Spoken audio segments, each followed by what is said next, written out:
परमात्मा श्री कृष्ण का वंदन नमन करते हुए मित्रों को, जिज्ञासुओं को, धर्म प्रेमियों को, ज्योतिष विज्ञान प्रेमियों को हर हर महादेव, बम बम भोले नमः शिवाय।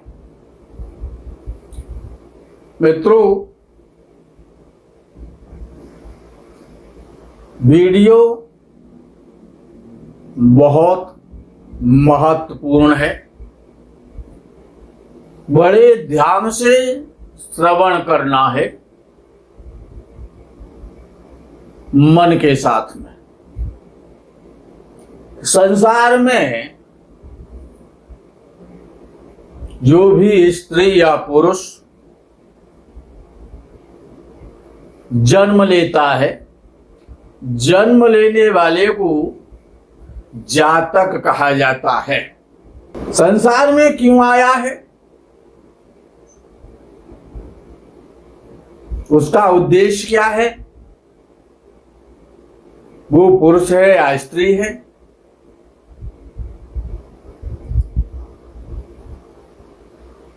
कुछ करेगा या नहीं करेगा, जैसे आया है वैसे ही चला जाएगा,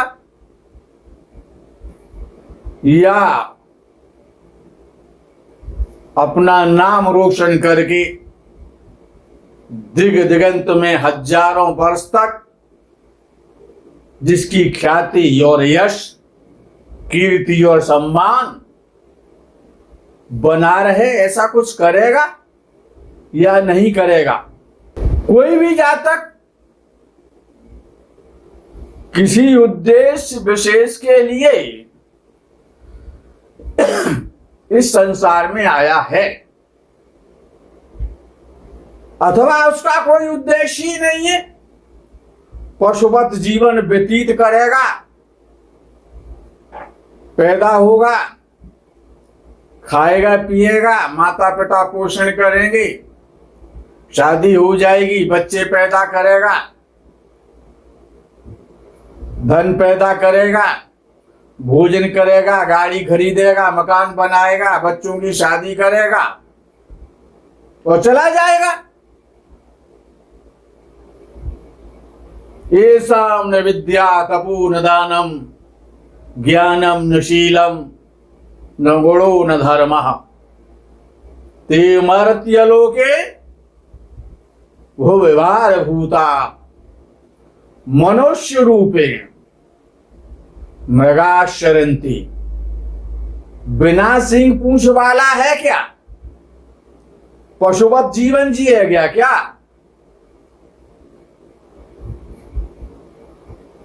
धन पैदा करके ये के प्रकार जुआ खेल के, सट्टा खेल के, हिंसा करके, अपहरण करके, डकैती डाल के, दूसरों को धोखा दे के, विश्वासघात करके, ड्रग्स बेच के, जहर बेच के, तमाम प्रकार से ऐसा लगता है कि धन ही सब कुछ है, जबकि धन बहुत छोटा है, तुच्छ है। अधमा धनम मिच्छन्ति। जो अधम श्रेणी के जो मनुष्य होते हैं, वो केवल एक ही कामना करते हैं जीवन में कि हम करोड़पति हो जाए, हम अरबपति हो जाए, हम खरबपति हो जाए, हमारे पास बड़ी बड़ी गाड़ियां हों, बड़ी बड़ी मकान हों, बिल्डिंगें हों, फार्म हाउस हों।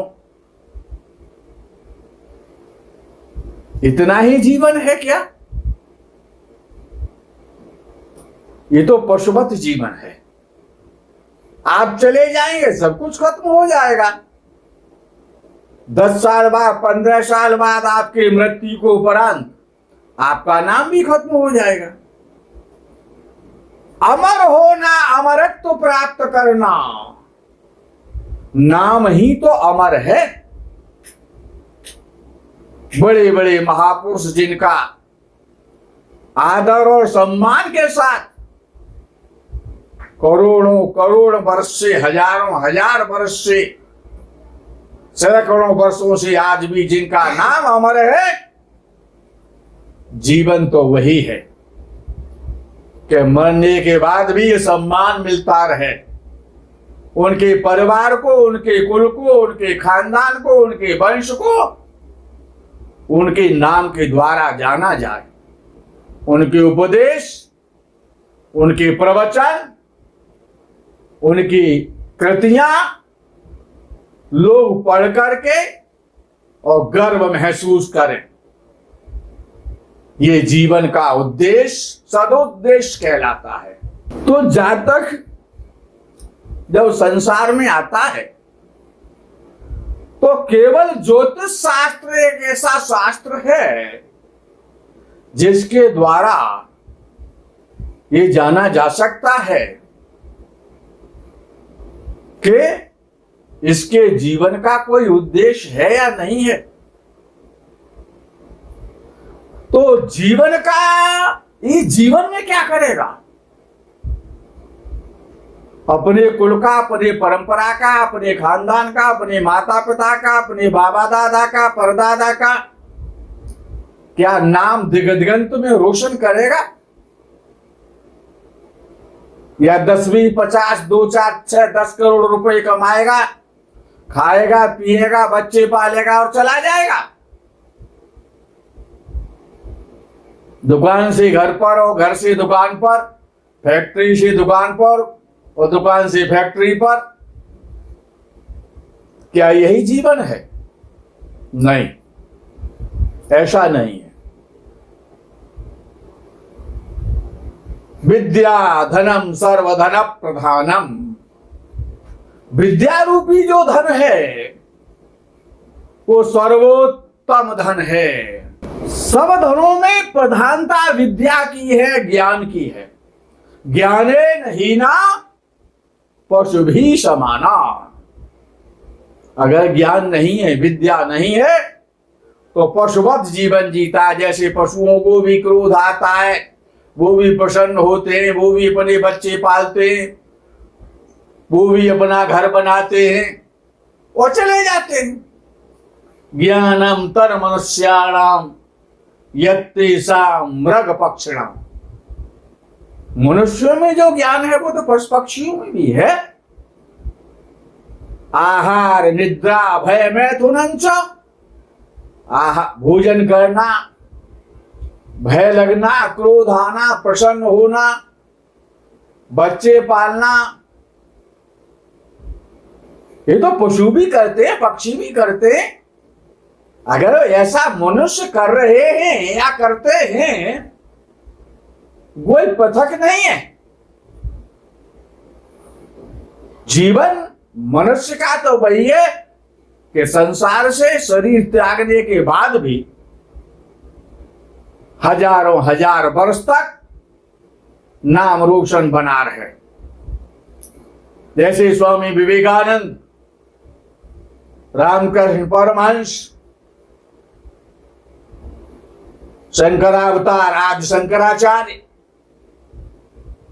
अनेक अनेक ऐसे महापुरुष हुए हैं जिनका नाम आज भी आदर के साथ लिया जाता है। श्रीला प्रभुपाद, जिन्होंने गीता जी का प्रचार किया। तो मित्रों, कुंडली का द्वितीय भाव का अध्ययन और द्वितीयेश का अध्ययन और द्वितीय भाव में बैठे हुए ग्रह ये बताते हैं कि ये व्यक्ति क्या करेगा। द्वितीय भाव, कुंडली का द्वितीय भाव नियमों का भाव है, नीति का भाव है। द्वितीय भाव नियम और नीति का भाव है। हमारी भावना, हमारी सोच, हमारी वाणी हमारा भाषण कैसा होगा, ये द्वितीय भाव और द्वितीयेश और द्वितीय में बैठे हुए ग्रह, हमारी नियति कैसी होगी, हमारा व्यवहार, सांसारिक जो व्यवहार है वो कैसा होगा, ये द्वितीय भाव बताएगा। जातक के नीतिगत निर्णय कैसे होंगे, वो धर्म नीति पर चलने वाला होगा, शकुनी नीति पर चलने वाला होगा, या विदुर नीति पर चलने वाला होगा। उसकी नीति क्या होगी, नीति ही तो भावना और सोच है, विचार है, व्यवहार। इस भाव में अर्थात द्वितीय भाव में ये पापी ग्रह बैठे हुए हैं, तो पापी ग्रह ये बताते हैं कि उद्देश्यहीनता, इसका कोई उद्देश्य नहीं है, पशुवत जीवन व्यतीत करेगा, चाहे शराब बेचेगा, लूट करेगा, डकैती डालेगा, हिंसा करेगा, धन कमाएगा, पेट भरेगा और एक दिन चला जाएगा। ये जीवन की उद्देश्यहीनता है। पापी ग्रह का द्वितीय भाव में बैठना, द्वितीय भाव में पापी ग्रह बैठे हो या द्वितीयेश पापी ग्रहों के साथ बैठा हो, पापी ग्रह उद्देश्य की हीनता तो देते ही देते हैं, साथ ही साथ कपट, छल, प्रपंच, पाखंड, झूठ, लंबे चौड़े त्रिपुंड लगा लिए, रुद्राक्ष की मालाएं धारण कर ली, भगवा वस्त्र धारण कर लिए, ऐसा लगता है कोई बहुत बड़े संत आ रहे हैं, लेकिन मन में कपट है, पाप है, छल है, महामाया के स्वरूप बने हुए हैं। द्वितीय भाव ये बताता है, द्वितीय भाव में पापक ग्रह बैठे या द्वितीय पापक ग्रहों के साथ बैठा है, तो आप आदमी की परख कर सकते हैं, उसकी जांच कर सकते हैं कि आदमी कैसा है। हमें इससे व्यवहार, इससे गुरु दीक्षा, इससे संबंध बनाने चाहिए या नहीं बनाने चाहिए। अहंकार द्वितीय भाव में पापी ग्रह, झूठ, कपट, छल, प्रपंच, पाखंड, आचारहीनता, अच्छे अच्छे सुंदर वस्त्र पहन लेता है और मन में राम बगल में ईंटे, यानी ऐसा व्यक्ति कपटी होता है, पाखंडी होता है और वो केवल धन के लिए जीता है। अधमा धनम इच्छन्ति, जो अधम कोटि के जो लोग हैं वो केवल धन की कामना करते हैं, केवल और केवल धन की कामना करते हैं। धन मानव तो मध्यमा, जो मध्यम श्रेणी के होते हैं, जो सेकंड श्रेणी में आते हैं, वो धन भी चाहते हैं लेकिन सम्मान के साथ, सम्मान भी हो और धन भी मिले। धन मानव तो मध्यमा, उत्तमा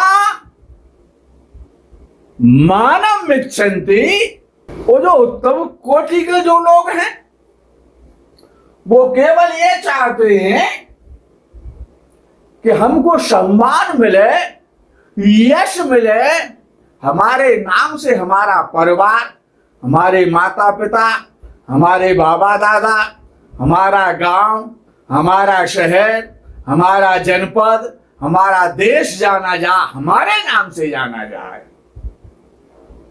हजारों वर्ष तक हमारा नाम, हम रहें या ना रहें, लेकिन हमारा नाम बना रहे। तो उत्तमा मानम इच्छन्ति मानो ही महताम धनम, इसीलिए सम्मान, मानो ही महताम, मान सम्मान ही सबसे बड़ा धन है। जीने पर भी मिले और मरने के बाद भी मिले, हमारे संबंधी जनों को मिले, हमारे मित्रों को मिले। क्या मिले? सम्मान मिले। तो द्वितीय भाव और द्वितीयेश, द्वितीय में बैठे हुए ग्रह। पाराशर का मत क्या कहता है कि दशम और एकादश भाव में यदि पापी ग्रह बैठे हैं।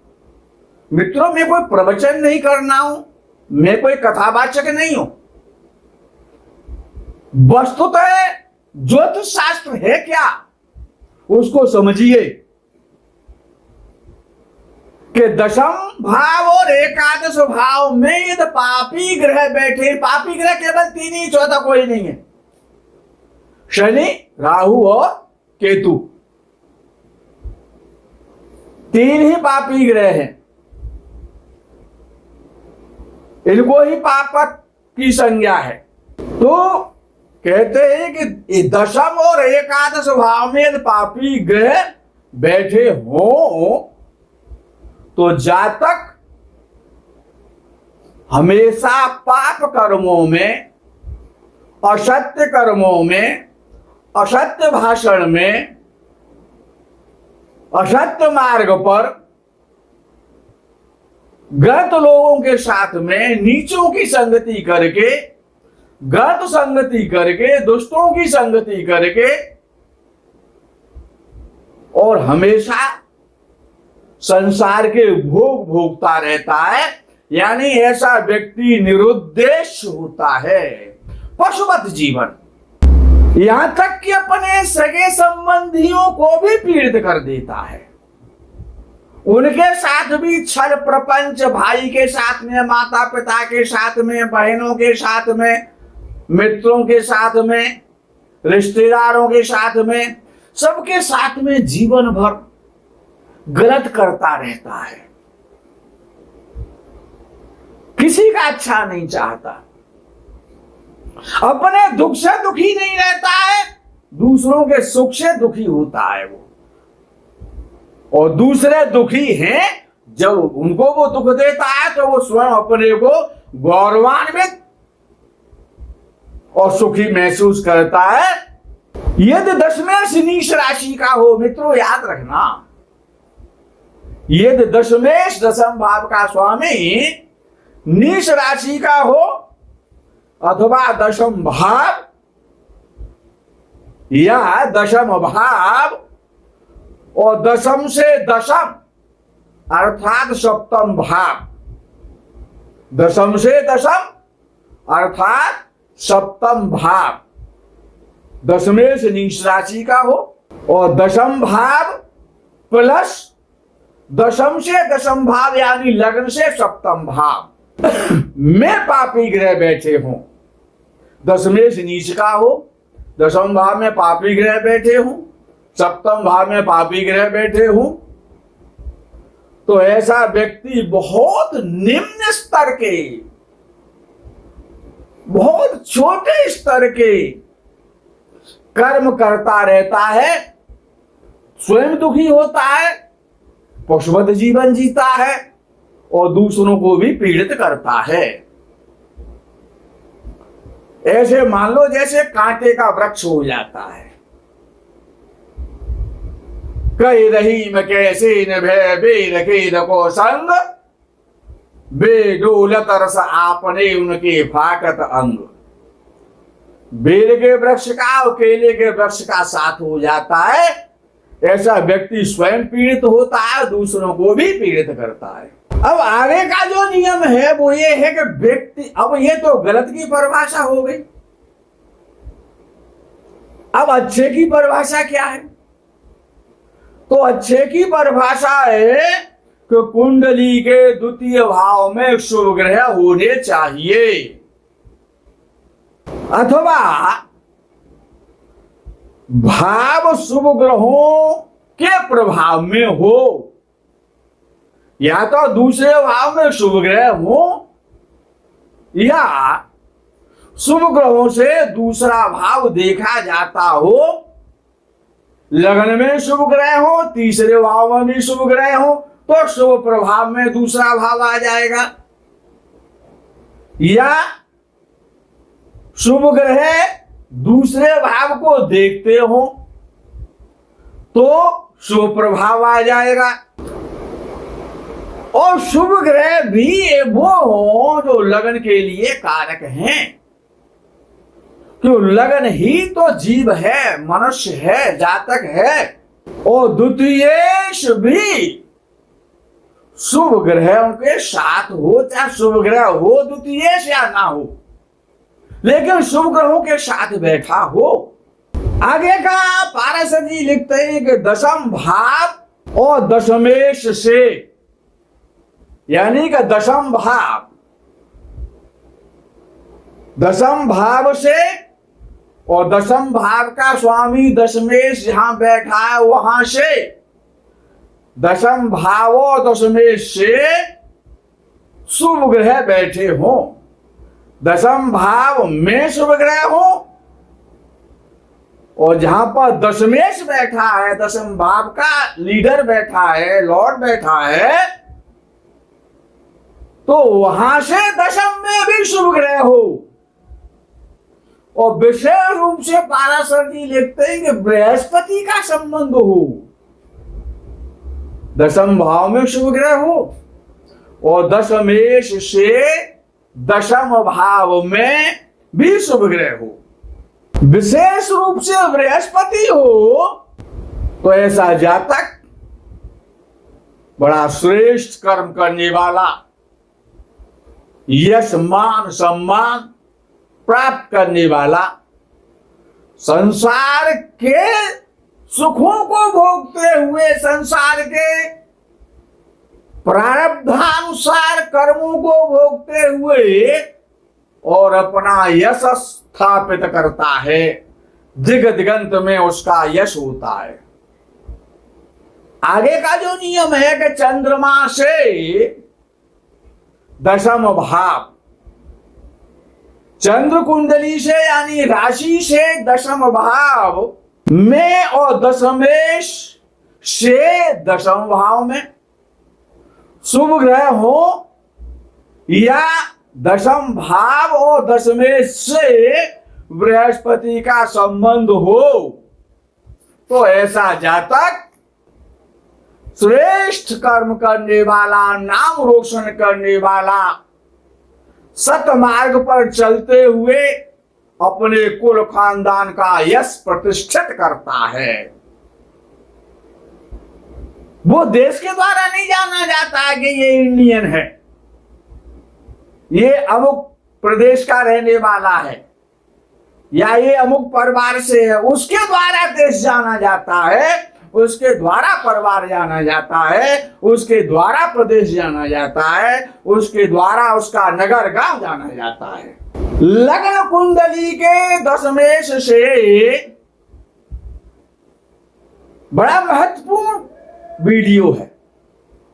लग्न कुंडली के दशमेश से दशम भाव, लग्न कुंडली का जहां दशमेश बैठा है, उस दशमेश से दशम भाव में शुभ ग्रह हूं और दशमेश से शुभ ग्रहों अथवा बृहस्पति का संबंध हो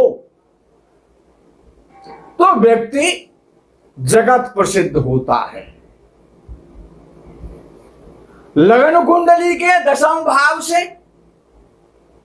लग्न कुंडली के दशम भाव से, दशम भाव या दशमेश अर्थात लगन से सप्तम भाव, लगन कुंडली के दशम भाव से दशम भाव, यानी कि दशम भाव और सप्तम भाव का विषय है।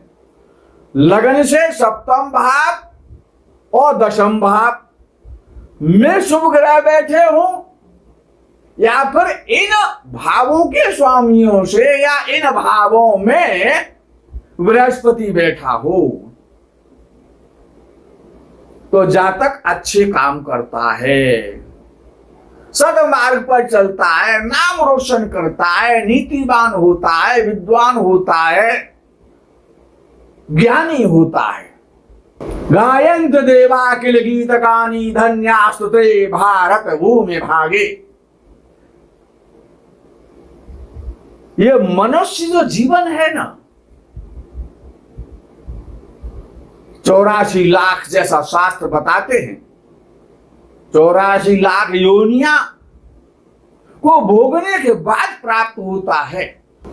यदि लगन से दशमेश निष्का हो जाए और द्वितीय भाव में भी पापी ग्रह हो, द्वितीयेश भी पाप पीड़ित हो जाए, तो याद रखना ऐसे जातक से सदैव दूर रहना। ऐसा जातक मिथ्यावादी होता है, अहंकारी होता है, बेईमान होता है, चुगलखोर होता है, झूठा होता है।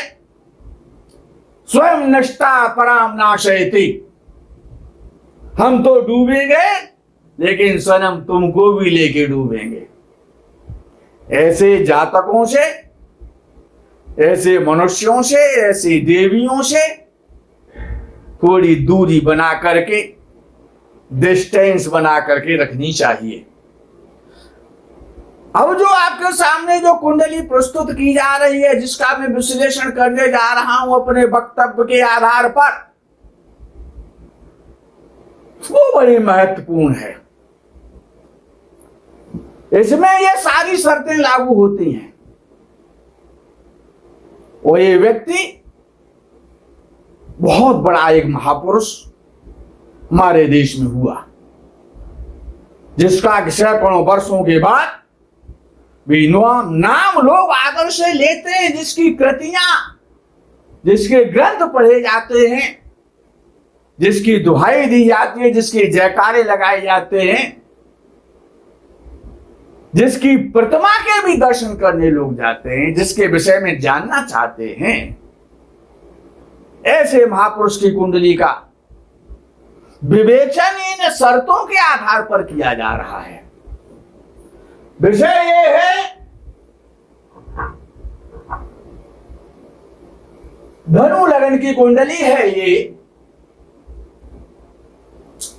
और धनु लगन का स्वामी बृहस्पति 11वें भाव में बैठा है। तुला राशि में बैठा बृहस्पति, दूसरे भाव में शुक्र बैठा हुआ है और बुध बैठा हुआ है। शुक्र भी शुभ ग्रह है और बुध भी शुभ ग्रह है। इस कुंडली में कोई भी ग्रह उच्च का नहीं है मित्रों। उच्च के ग्रह कोई हिमालय नहीं उठाते हैं। केवल ये देखना है कि ग्रह कहां से और कहां बैठा है, और नीच के ग्रह कोई पाताल नहीं ले जाते हैं।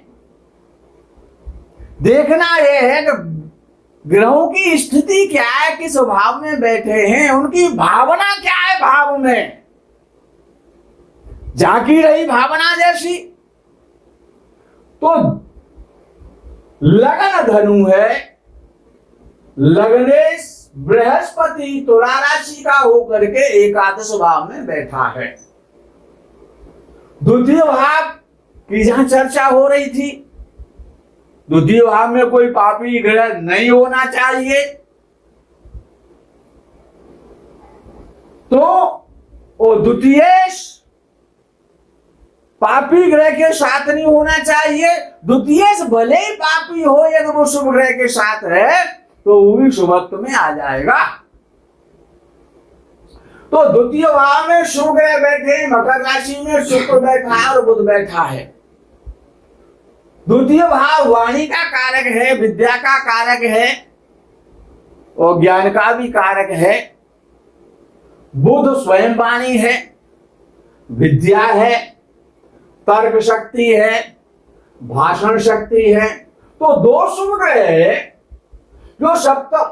अब ये शुक्र क्या है कि शुक्र एकादश भाव का स्वामी है, शुभ ग्रह है, अपनी मित्र राशि में भी बैठा है। बुध शुभ ग्रह है और दशम भाव का स्वामी है। दशम भाव में कन्या राशि है। कन्या राशि का स्वामी बुध वो द्वितीय भाव में बैठा है, अपने भाव से पंचम भाव में बैठा है।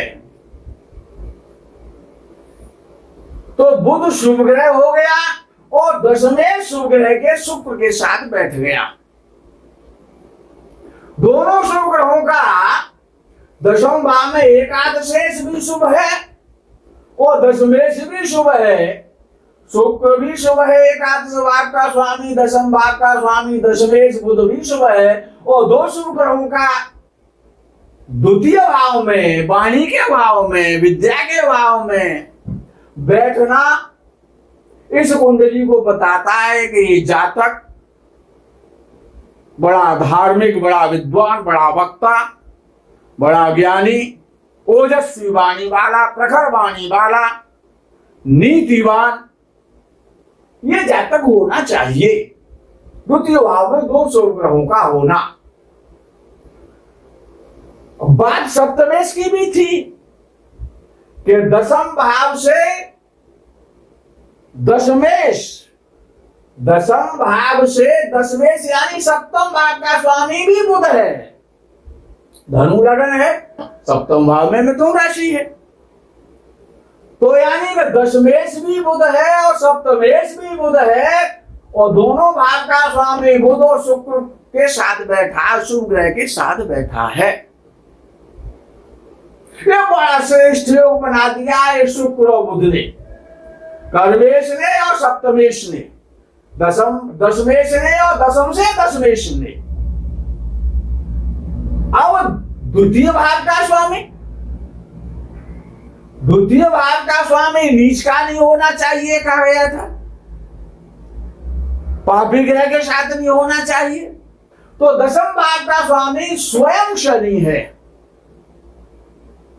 जो मकर राशि है द्वितीय भाव में, और द्वितीय भाव का स्वामी शनि और दशम भाव में बैठा है और चंद्र के आगे चंद्र एक शुभ ग्रह है।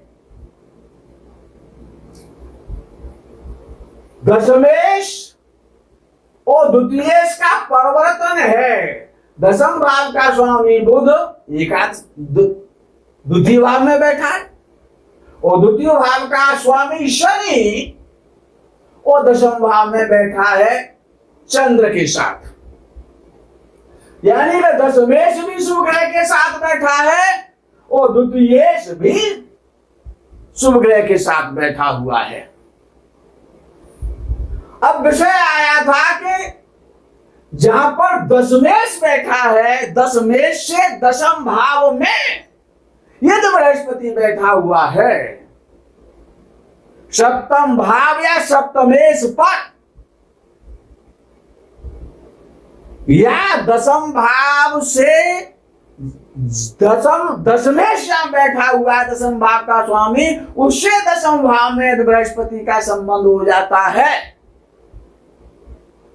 तो ऐसा व्यक्ति बड़ा प्रकांड धुरंधर विद्वान, शास्त्रों का ज्ञाता, उच्च कोटि का वक्ता, अपने नाम को रोशन करने वाला।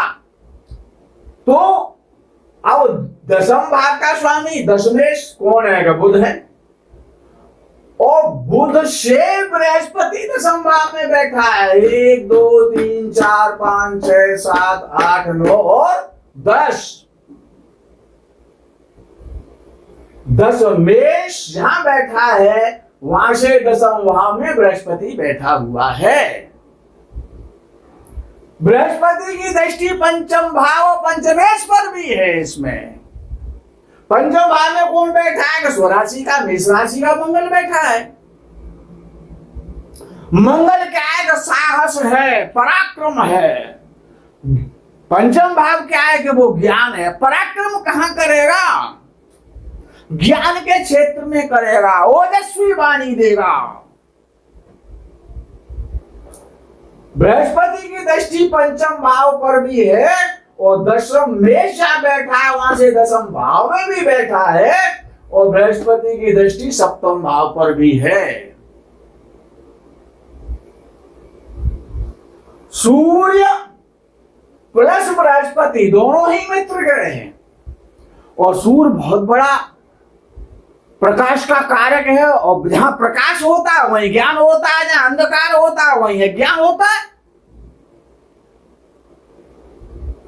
तो सूर्य और बृहस्पति की सप्तम भाव पर दृष्टि होना, यानी बुध को प्रभावित, वाणी को प्रभावित, विद्या को प्रभावित कर रही है। तो ऐसा व्यक्ति, जबकि राहु और केतु दोनों ग्रह नीच के हैं, राहु नीच का होकर 12वीं में बैठा है,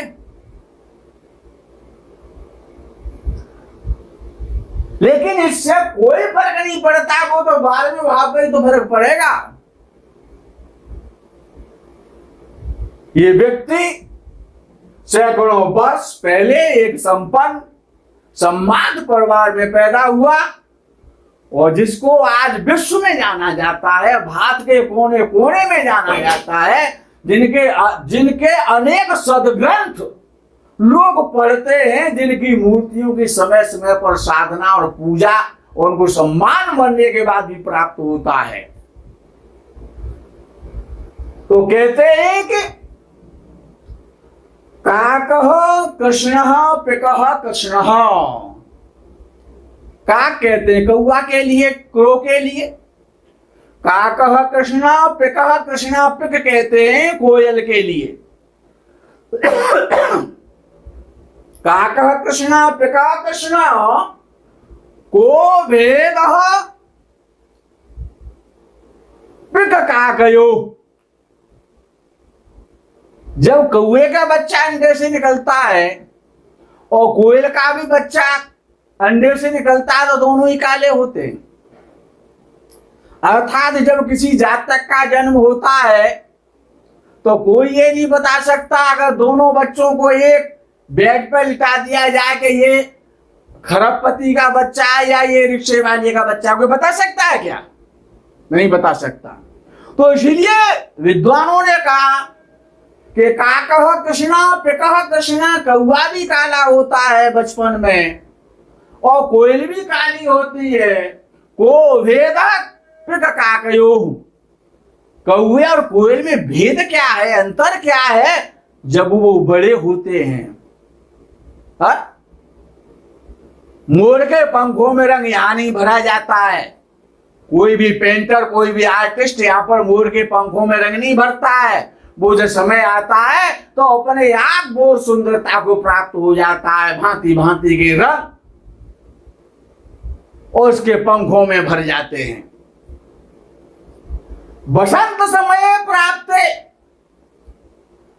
कौआ कैसा है और कोयल कैसी है। जब बसंत ऋतु आती है तो कौआ तो काऊ काऊ काऊ काऊ करता है, और कोयल की ध्वनि जब कोयल बोलती है तो उसको सुनने को हर एक के श्रवण लालायित हो जाते हैं, इसलिए मधुर ध्वनि होती है। तो बसंत समय प्राप्त काकः काकः पिकः पिकः, कौआ कौआ ही रहता है और कोयल कोयल ही रहती है। ये तो भी दोनों काले हैं। नरत्वम दुर्लभम लोके विद्या तत्व सुदुर्लभा। इस संसार में मनुष्य का जीवन बड़ा दुर्लभ है, और उसमें भी ईश्वरीय कृपा से ज्ञान प्राप्त होना, संसार के भोगों को भोगते हुए यश के लिए जीवित रहना। मानो ही महताम धनम, तो विद्या धनम सर्वधन प्रधानम। अनेक शास्त्रा बहुला च विद्या, अनेक शास्त्र हैं, बहुत विद्याएं हैं। जब सम्मान है धन तो आएगा। मित्रों, इस प्रकरण में ये विराम करेंगे। कौन सा व्यक्ति कैसा है आप जन्म कुंडली के माध्यम से बचपन से भी जान सकते हैं, अपने मित्र को भी जान सकते हैं उसकी कुंडली देख करके, अपने रिश्तेदार को भी जान सकते हैं, अपने पार्टनर को भी जान सकते हैं। द्वितीय भाव देखना, दशम भाव देखना, सप्तम भाव देखना, बृहस्पति को चेक करना है और ग्रहों को चेक करना है, बस इतना ही चेक करना है। हमको चेक मत करो। हर हर महादेव, बम बम भोले, नमः शिवाय। जय गौ माता की।